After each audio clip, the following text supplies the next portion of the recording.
Hi friends, எல்லோரும் எப்படி இருக்கீங்க? நல்லா இருக்கீங்களா?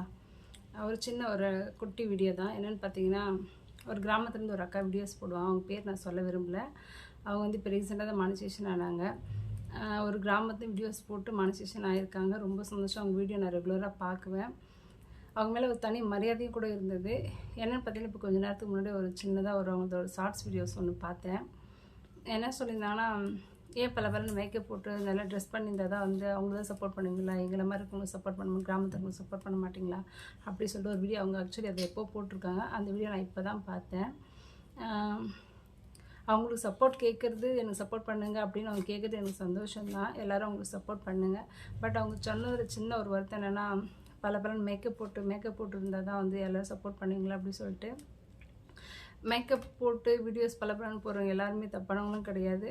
ஒரு சிலருக்கு நம்ம அப்படியே சிம்பிளாக இருக்கிறது பிடிக்கும். ஒரு சிலர் வந்து நமக்குள்ளே என்னதான் கஷ்டம் தான் மற்றவங்கிட்ட அதை காட்டிக்கக்கூடாது. நிறைய பேர் சொல்லுவாங்க இல்லையா, நிறைய பேர் சிரிச்சுட்டே இருப்பாங்க. ஆனால் அந்த சிரிப்பு பின்னாடி ஒரு பெரிய வலி இருக்கும், கஷ்டம் இருக்கும்னு சொல்லிட்டு. ஸோ அந்த மாதிரி மேக்கப் போடுறவங்க பின்னாடி கூட நிறைய வலி, சிரிப்பு, கஷ்டம் எல்லாமே இருக்கும். ஏன்னா நாங்களாம் வந்து ரொம்ப பெரிய மேக்கப்லாம் போடல, சும்மா சிம்பிளாக சின்னதாக மேக்கப் போட்டு தான் வீடியோஸ் போடுறோம். அதனால் எங்களுக்கு பின்னாடி எவ்வளோ வலி இருக்குதுன்னு எங்களுக்கு தெரியும். ஸோ ப்ளீஸ் அக்கா, இந்த வீடியோ சப்போஸ் நீங்கள் பார்த்தீங்கன்னா இன்னொரு டைம் அந்த வார்த்தை யூஸ் பண்ணாதீங்க. ரொம்ப கஷ்டமாக இருக்குது.